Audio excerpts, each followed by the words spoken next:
오늘 우리에게 주신 하나님의 말씀은 신약성경 에베소서 1장 3절부터 14절까지 말씀입니다. 허락하신 말씀을 봉독하겠습니다. 찬송하리로다. 하나님 곧 우리 주 예수 그리스도의 아버지께서 그리스도 안에서 하늘에 속한 모든 신령한 복을 우리에게 주시되 곧 창세전에 그리스도 안에서 우리를 택하사 우리로 사랑 안에서 그 앞에 거룩하고 흠이 없게 하시려고 그 깊으신 뜻대로 우리를 예정하사 예수 그리스도로 말미암아 자기의 아들들이 되게 하셨으니 이는 그가 사랑하시는 자 안에서 우리에게 거저 주시는 바 그의 은혜의 영광을 찬송하게 하려는 것이라.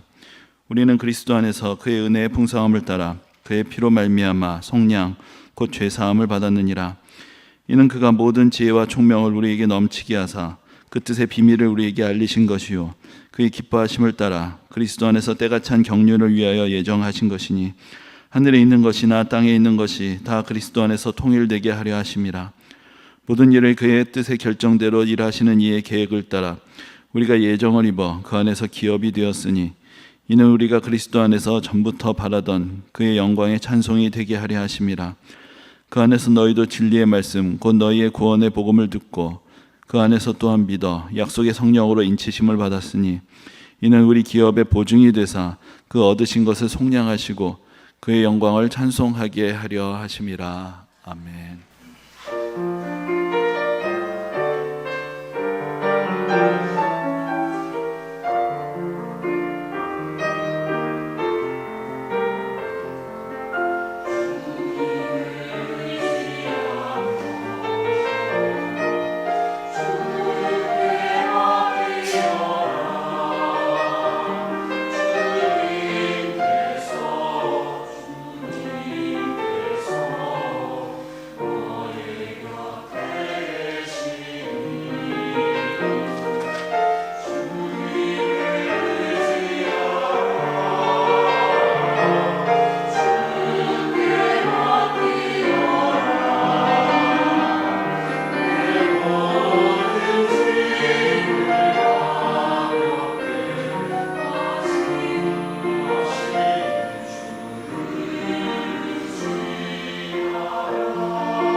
오늘 본문의 말씀은 우리에게 하나님의 예정하심에 대한 교훈을 가르쳐주고 있습니다. 이 예정이라는 것은 한편으로는 매우 중요하면서도 또한 이해하기 쉽지 않은 개념입니다. 하나님이 모든 것을 다 정해 놓으셨다면 인간은 아무런 자유의지도 없는 그냥 꼭두각시가 되는 것인가? 또 어차피 구원받을 사람이 다 정해져 있다면 우리가 죄를 짓지 않고 선하게 살려고 노력하는 것이 무슨 의미가 있는가? 또 모든 것이 하나님의 뜻대로 다 이루어지는 것이라면 우리가 왜 기도해야 하는가? 그러니까 이런 질문들, 반론들이 제기될 수 있기 때문입니다. 우리가 예정에 대해서 이야기를 하는 것은 어떤 결정론과 자유의지 같은 어떤 철학적인 논쟁을 하거나 신학적인 사변을 하려는 것이 아닙니다. 하나님께서 미리 정하셨다는 말씀이 성경에 나오기 때문입니다. 우리에게는 하나님의 말씀의 뜻이 무엇인지를 이해하고 또 우리 신앙의 기준으로 삼는 것이 필요하기 때문에 우리는 또한 예정에 대한 말씀들을 좀 더 상고해 보아야 하는 것입니다. 우리가 예정에 대해서 생각하고 이야기할 때 몇 가지 중요한 전제가 있습니다. 무엇보다도 하나님의 예정이라는 것은 하나님의 신비하신 지혜의 영역에 속한다라는 것을 우리가 이해할 필요가 있습니다. 근본적으로 우리의 이해 능력의 범위를 넘어서는 것이라는 것입니다. 예정은 미래에 대한 것인데 우리는 사실 우리의 앞날에 대해서 잘 알지 못합니다. 우리 인생에 대해서 우리가 했던 그런 예측들, 그것이 얼마나 자주 빗나갔습니까? 우리가 예정에 대해서 이야기를 할 때에는 그러므로 우리의 무지와 지혜 없음을 먼저 인정해야 할 것입니다. 그런데 그렇다면 우리가 아무 말도 할 수 없고 그러면 아무런 생각도 할 자격이 없습니까? 그렇지는 않습니다. 그렇다면 하나님께서 아무것도 우리에게 알려주시지 않으셨을 것입니다. 너희는 알 필요 없고 내가 다 알아서 할 것이다. 그러나 성경은 분명하게 하나님의 예정에 대해서 우리에게 가르쳐주고 있습니다. 우리가 알아야 한다는 것입니다. 그러므로 우리가 예정에 대해서 이야기를 할 때에는 지나친 사변을 그치고 하나님께서 우리에게 말씀하여 주신 것에 한정해서 생각을 해보아야 하는 것입니다. 하나님은 아직은 많은 것을 하나님의 섭리 가운데 가려놓으셨습니다. 언젠가는 그 모든 것들이 드러날 날이 올 것입니다. 그러나 아직은 우리에게 모든 것들이 다 나타나 있지 않습니다. 그러므로 하나님께서는 우리가 알기를 원하시는 만큼을 우리에게 보여주셨습니다. 그러므로 우리는 하나님께서 보여주시는 그 만큼 알 수가 있는 것입니다. 하나님께서 우리에게 하나님의 예정에 대해서 알려주신 것은 우리가 하나님의 전능하심을 경외하고 하나님의 풍성하신 은혜를 찬양하기 원하시기 때문입니다. 그러므로 우리가 예정에 대해서 생각할 때 우리의 잘못된 생각으로 때로는 하나님에 대해서 우리가 판단하고 원망하고 또 때로는 우리의 나태한 신앙에 대해서 변명거리로 삼는 것이 아니라 그 안에 담겨 있는 하나님의 전능하심 또 하나님의 은혜에 대해서 우리가 먼저 깊이 생각해 보아야 하는 것입니다. 또한 하나님께서는 하나님의 예정하신 바를 우리에게 알려주시고 우리를 깨우치시고 우리를 통해서 이루어 가신다라는 것을 우리가 기억할 필요가 있습니다. 우리에게 말씀하시고 우리를 깨우치시고 우리를 인도하시는 과정을 통해서 하나님께서 예정하신 바를 이루어 가시는 것입니다. 그렇기 때문에 그 가운데서 우리의 생각과 판단과 의지도 필요한 것입니다. 우리 하나님은 우리를 만나주시는 분이십니다. 우리를 사랑하시는 분이십니다. 그리고 우리를 통해서 일하기를 원하시는 분이십니다. 저 멀리 높은 곳에서 모든 것들을 다 정해놓으시고 하나님 뜻대로 무조건 일방적으로 밀어붙이시는 분이 아니라 우리에게 알려주시고 우리가 무지할 때 우리에게 깨우쳐 주시고 하나하나 하나님의 뜻에 대해서 우리가 알고 순종하는 과정을 통해서 하나님의 뜻이 이루어지게 됩니다. 그래서 우리는 하나님의 선하신 계획에 대해서 알게 되고 깨닫게 되고 하나님의 계획이 얼마나 선하고 아름다운 것인지를 발견하게 되고 그러므로 그 가운데서 소망을 갖게 되고 동참하게 되고 순종하며 살아가게 되는 것, 그 모든 것이 바로 하나님의 예정이 이루어지는 과정 가운데 있다는 것을 우리가 깨우칠 수 있어야 할 것입니다. 또한 성경은 우리에게 하나님이 이 세상 모든 것들을 일일이 다 정해놓으신 것이다 이렇게 말씀하지 않습니다. 내가 내일 점심에 짜장면을 먹을지 짬뽕을 먹을지 하나님이 다 정해놓으셨으니까 우리는 그냥 차려주신 대로 무조건 받아 먹으라 이런 이야기를 하시는 것이 아닌 것입니다. 성경이 하나님의 예정에 대해서 이야기할 때 늘 강조하는 것이 있습니다. 그것은 무엇을 예정하셨느냐? 하나님의 구원에 대한 예정을 우리에게 말씀하고 있는 것입니다. 하나님은 죄에 빠진 이 세상을 구원하시려는 계획을 가지고 하나님의 독생자 예수 그리스도를 이 땅에 보내셨습니다. 하나님은 우리가 예수 그리스도를 믿음으로 구원을 받게 하시고 죄에 물든 이 세상을 다시 회복하십니다.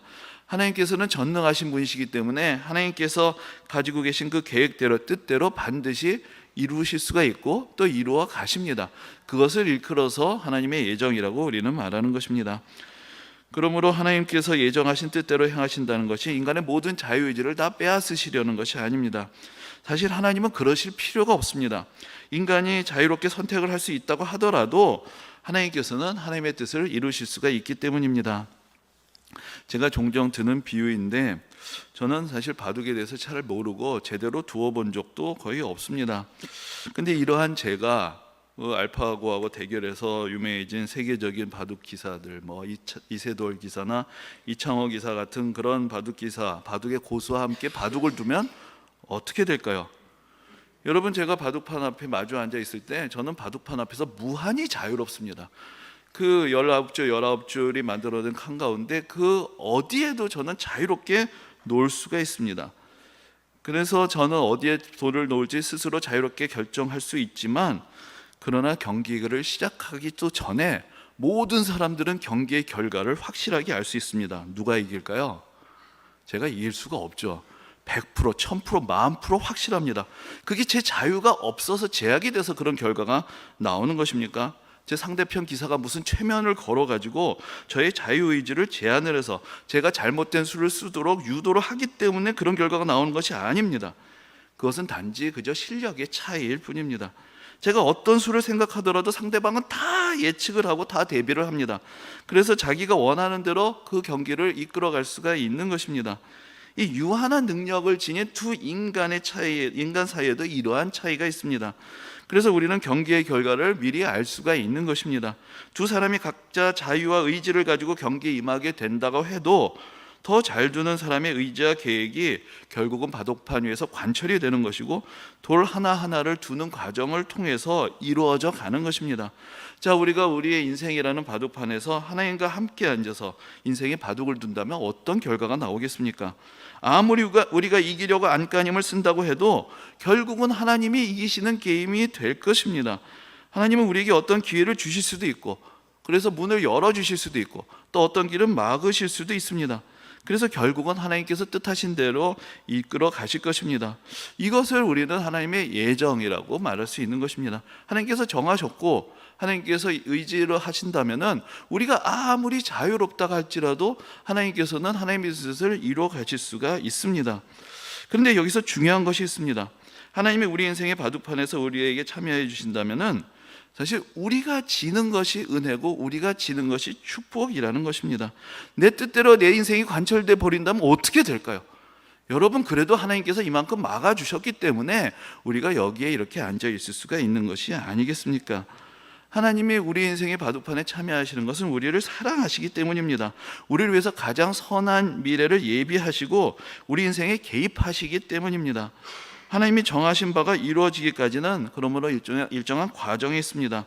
우리 편에서 말하자면 그것은 일종의 시행착오와 깨달음의 과정이 될 것입니다. 그 과정을 통해서 하나님의 은혜가 나타나게 되고 하나님의 은혜를 그 과정에서 우리는 하나하나 경험해 가게 됩니다. 또 이런 면에서 우리가 불만을 가질 때가 있습니다. 하나님은 어떤 사람은 구원하시고 왜 어떤 사람은 구원하시지 않는가? 이것을 하나님께서 다 정해 놓으셨다면 어떻게 되는 것인가? 사실 이런 이야기들은 우리가 이해하기도 좀 쉽지가 않고 우리 마음을 불편하게 하기도 합니다. 그런데 만일 우리의 구원이 전적으로 우리의 의지와 결단에 달려 있다면, 그래서 하나님께서 간섭하실 수 없는 영역이라면 어떻게 될까요? 하나님께서 누군가를 구원하길 원하십니다. 근데 그 사람이 거부합니다. 그럼 하나님께서 위에서 보시고 아이고 어떡하나 저는 구원 받아야 되는데 큰일 났네. 우리가 그런 분을 어떻게 믿습니까? 하나님께서 선하신 계획을 가지고 계셨는데 인간 따위가 싫어요 하면은 자기 마음대로 해버리는데 하나님은 아무것도 하실 수가 없고 그냥 위에서 내려오면서 걱정하시는 그런 마음 착하신 영감님, 우리가 그분을 좋아할 수는 있겠지만 믿을 수는 없는 것입니다. 우리의 구원이 전적으로 하나님의 의지에서 결정되지 않는다면 우리가 하나님을 믿을 수 있는 근거는 어디에 있는 것입니까? 여러분, 우리 자신은 어떠한 존재입니까? 우리가 전적으로 우리의 구원이 우리 자신의 의지와 선택이라면 사실 우리의 구원에 대해서 우리는 결코 확신할 수 없습니다. 우리의 의지는 빈약하고 우리의 지식은 부족하고 우리의 결심은 흔들리고 우리의 믿음도 한결같지 않기 때문입니다. 오늘은 은혜로운 간증을 합니다. 그러나 또 그 다음 날에는 하나님이 계시지 않는 것 같다고 시험에 듭니다. 그럼 어떻게 됩니까? 우리의 의지와 결단에만 맡겨두지 않으시고 하나님이 택하신 백성에게 은혜를 베푸셔서 우리의 마음을 붙들어 주시기 때문에 우리가 믿음을 갖고 구원을 받을 수가 있는 것입니다. 우리의 연약함을 도와주시고 예정하신 뜻대로 모든 것을 이루시는 그 전능하신 하나님, 우리를 사랑하시는 그 하나님이 계시지 않는다면 우리는 도무지 무엇을 믿고 무엇을 의지하는 것입니까? 우리가 성경 전체를 보면은 거기에 하나님의 계획, 하나님의 섭리, 하나님의 미리 정하심에 대한 여러 말씀들이 나옵니다. 그런데 구체적으로 예정이라는 이런 단어가 등장하는 것은 많지 않습니다. 신약 성경 전체에 한 6번이 나오는데 그 중에 4번이 에베소서에 나오고 바로 오늘 본문에 3번이 나옵니다. 그래서 우리는 오늘 본문을 통해서 하나님의 예정이 어떤 의미가 있는지를 조금 더 구체적으로 알 수가 있습니다. 먼저 오늘 본문은 하나님을 향한 찬양으로 시작이 됩니다. 3절은 하나님 곧 우리 주 예수 그리스도의 아버지께서 그리스도 안에서 하늘에 속한 모든 신령한 복을 우리에게 주신다라고 그렇게 고백하고 있습니다. 앞에서도 말씀드렸지만은 하나님께서 하나님의 예정에 대해서 우리에게 알려주시는 것은 그 뜻을 깨닫고 우리가 하나님께 감사하고 하나님을 경외하며 하나님을 찬양하게 하시는 것입니다. 3절은 이어서 하나님에 대해서 하나님은 우리에게 복을 주시는 분이다 라고 그렇게 말씀하고 있습니다. 우리가 요즘 흔히 복을 구하는 신앙, 즉 기복신앙이라는 것은 잘못된 것이다, 또 이런 이야기를 하곤 합니다. 그러나 성경은 분명히 하나님께서 우리에게 복을 주시는 분이라고 그렇게 가르쳐주고 있고 우리가 하나님께 복을 구해야 한다라고 말씀합니다. 근데 문제는 어디에 있느냐면 우리가 복을 구하는 데 있는 것이 아니라 어떤 복을 구하느냐에 있습니다. 우리가 땅에 있는 복을 구하면서 하늘의 하나님께 구한다면 그것은 엇나가는 것이 될 것입니다. 다만 우리가 원하는 것, 그것을 우리가 다 정해놨는데 그것을 하나님의 능력으로 얻고자 하는 것이라면 그 신앙은 잘못된 길을 갈 수 있습니다. 하나님께서는 우리가 땅에 있는 복을 구하기를 원하지 않으시고 하늘에 있는 신령한 복을 우리에게 주시기 원하신다라고 성경이 말씀하고 있기 때문입니다. 신앙이란 말 자체가 믿음으로 우러러보는 것입니다. 우리의 눈을 들어서 하나님을 바라보는 삶의 전환을 말하는 것입니다. 그러면 하나님께서는 우리에게 어떠한 복을 신령한 복으로 주시는 것입니까? 에베소서를 쓴 사도 바울은 바로 하나님께서 주시는 그 신령한 복을 받은 사람이었고 그 복을 전하기 위해서 평생을 헌신한 사람이었습니다. 그러므로 우리가 사도 바울의 삶을 잠깐만 생각해 보아도 하나님께서 주시는 복이 어떤 것인지를 알 수 있습니다. 그런데 바울은 세상적으로는 얻은 것이 없습니다. 돈을 많이 번 것도 아니고 세상적인 명예를 얻은 것도 아니었습니다. 그리고 게다가 에베소서를 쓸 때 바울은 심지어 감옥에 갇혀 있었습니다. 그런 사람이 자기가 무슨 복을 받았다고 복에 대해서 이야기를 하는 것입니까? 그런데 바울은 오늘 본문에서 보는 것처럼 에베소서를 쓰면서 그 복을 받은 사람으로 우리에게 그 복을 나눠주면서 서신을 쓰고 있습니다. 그러므로 성경에서 말씀하는 복이 근본적으로 하늘에 속한 것이고 우리가 생각하는 이 땅의 복과는 다른 것이다. 그것을 우리는 본문을 통해서 분명하게 알 수 있는 것입니다. 그래서 오늘 본문이 분명하게 이렇게 표현하고 있습니다. 우리에게 주시는 복이 하늘에 속한 모든 신령한 복이라고 그렇게 말씀하는 것입니다. 그리고 구체적으로 4절과 5절에서 이렇게 말씀하고 있습니다. 곧 창세 전에 그리스도 안에서 우리를 택하사 우리로 사랑 안에서 그 앞에 거룩하고 흠이 없게 하시려고 그 기쁘신 뜻대로 우리를 예정하사 예수 그리스도로 말미암아 자기의 아들들이 되게 하셨으니, 이것이 바로 사도 바울이 우리에게 가르쳐주는 하늘의 신령한 복의 내용이 되는 것입니다. 그리고 여기에 하나님의 예정이 분명하게 표현되어 있습니다. 4절에서는 창세 전에 그리스도 안에서 우리를 택하셨다라고 말씀하고 있고 5절에서는 그 기쁘신 뜻대로 우리를 예정하셨다고 말씀합니다. 하나님이 미리 정하신 것은 무엇입니까? 다른 것이 아니라 바로 우리가 하나님 앞에서 거룩하고 흠이 없는 하나님의 자녀가 되는 것, 그것을 하나님께서 정해 놓으신 것입니다. 우리가 어떻게 구원을 받고 하나님의 자녀가 되었습니까? 우리가 구원받은 하나님의 백성으로, 하나님의 자녀로 오늘 이 자리에서 함께 예배드리게 된 것은, 하나님을 찬송하게 된 것은 우리 스스로도 물론 믿음의 결단을 했고 또 여러 사람들이 우리를 위해서 기도했고 우리를 도와주었지만 무엇보다도 하나님께서 우리를 구원하시기로 작정을 하셨고 하나님의 경륜의 때에 우리를 하나님의 방법으로 부르셨기 때문에 우리가 이 은혜를 누리게 된 것입니다. 하나님은 우리가 그 은혜를 깨닫기를 원하십니다. 그래서 6절에서 이렇게 말씀합니다. 그가 사랑하시는 자 안에서 우리에게 거저 주시는 바 그 은혜의 영광을 찬송하게 하려는 것이라. 알고 깨닫고 감사하고 찬송하게 하시기 위해서 이 하나님의 예정에 대해서 우리에게 알려주신다라고 말씀하고 있습니다. 바로 그리스도 안에 있는 구원을 우리가 아무런 값도 없이 거저 받았다는 것, 그것을 우리가 깨닫고 우리에게 이렇게 은혜 베풀어 주신 것에 대해서 기뻐하며 하나님의 영광을 찬송하는 것, 그것이 바로 믿음의 길이라고 가르쳐주고 있습니다. 7절에서는 우리가 받은 은혜를 구체적으로 이렇게도 표현을 합니다. 우리는 그리스도 안에서 그의 은혜의 풍성함을 따라 그의 피로 말미암아 속량 곧 죄사함을 받았느니라. 하나님은 우리에게 은혜를 베푸셔서 우리의 죄를 용서하시고 우리를 구원해 주셨습니다.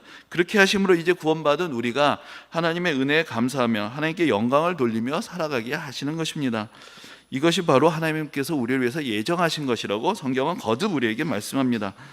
그리고 이렇게 해서 하나님께서는 우리를 사랑하심으로 우리를 위해서 예정하신 계획을 이루셨습니다. 그러므로 우리가 믿음을 갖게 된 것입니다.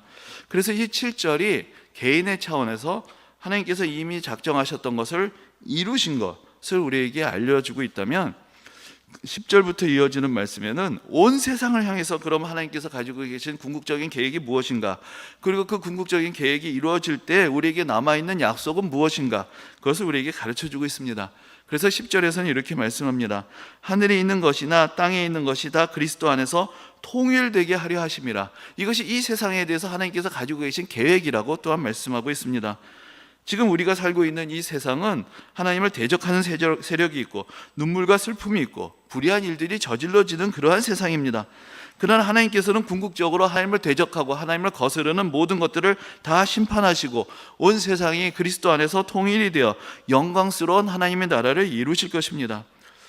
그래서 이제 11절과 12절에서는 이렇게 하나님께서 장차 이루실 하나님의 나라 안에서 우리는 과연 어떤 은혜를 받게 되는가를 표현할 때 기업이라는 말을 사용하고 있습니다.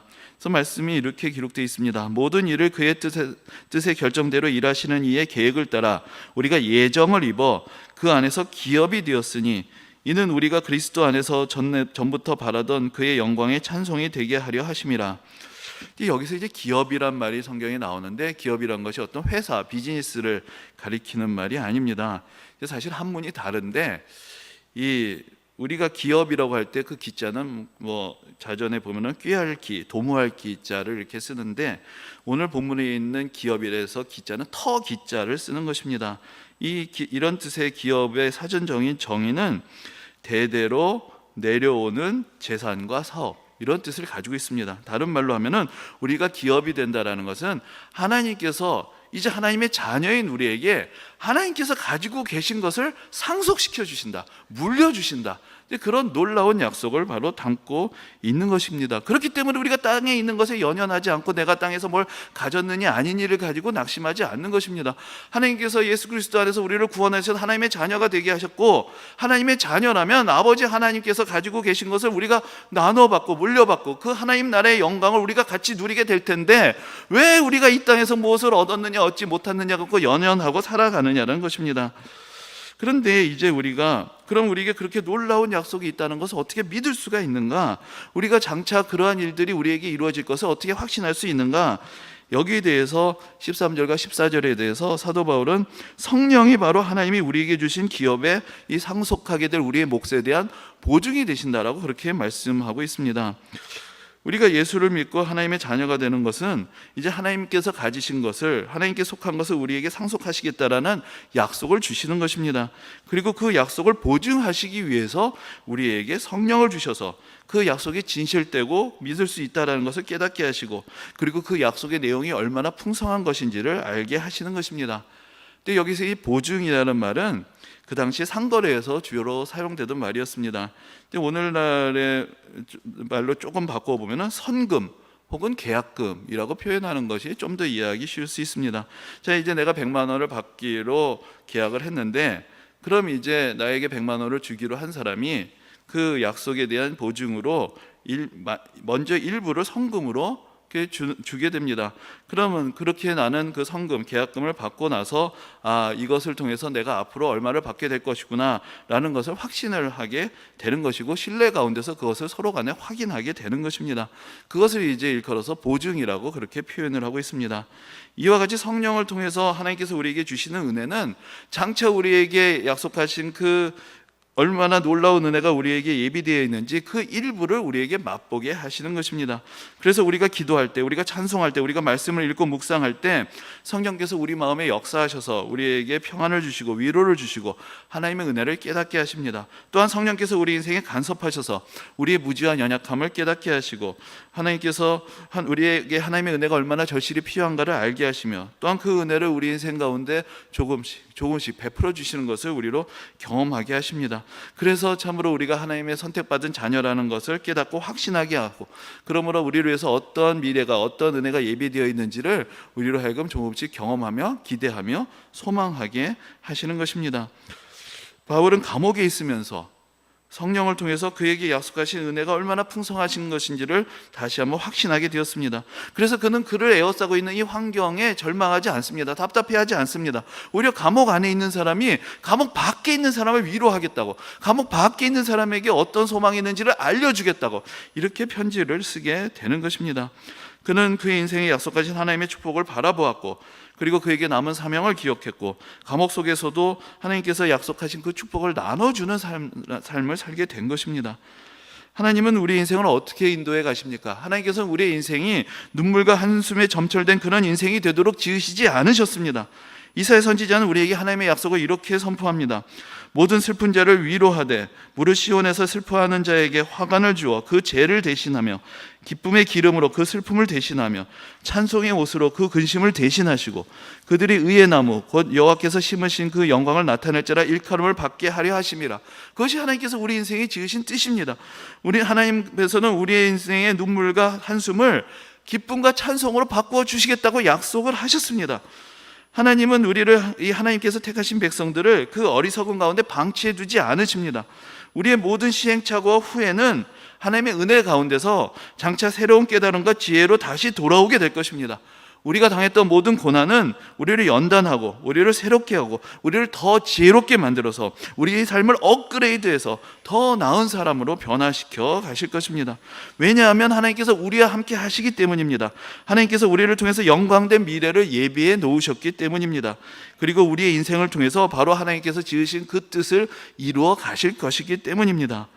우리 인생이 우리의 손에만 맡겨져 있지 않고 이 세상의 운명이 인간의 죄악과 어리석음만에 반치되어 있는 것이 아닙니다.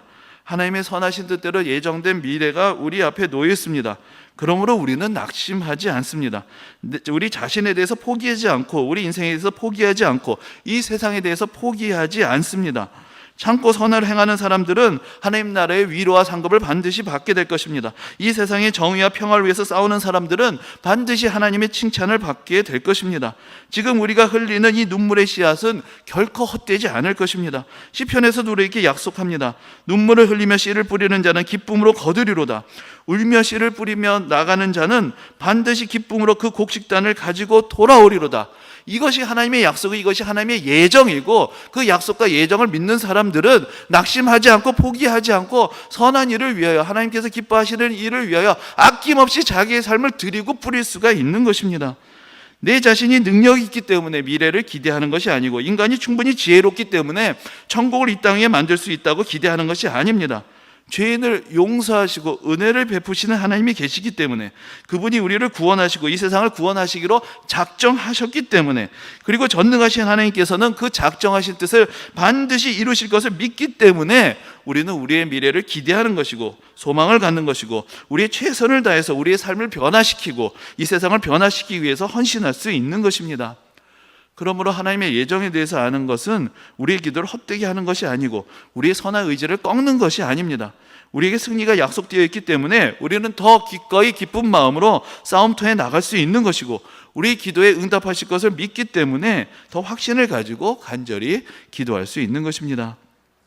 하나님은 하늘에 속한 신령한 복을 우리에게 주셔서 우리에게 그 은혜를 영원토록 찬송하게 하십니다.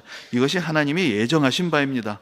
오늘도 하나님께서 주신 그 하늘의 복을 기억하고 하나님께 감사하고 찬송하며 하나님께 영광 돌리는 복된 성도님들이 되시기를 주님의 이름으로 축원합니다.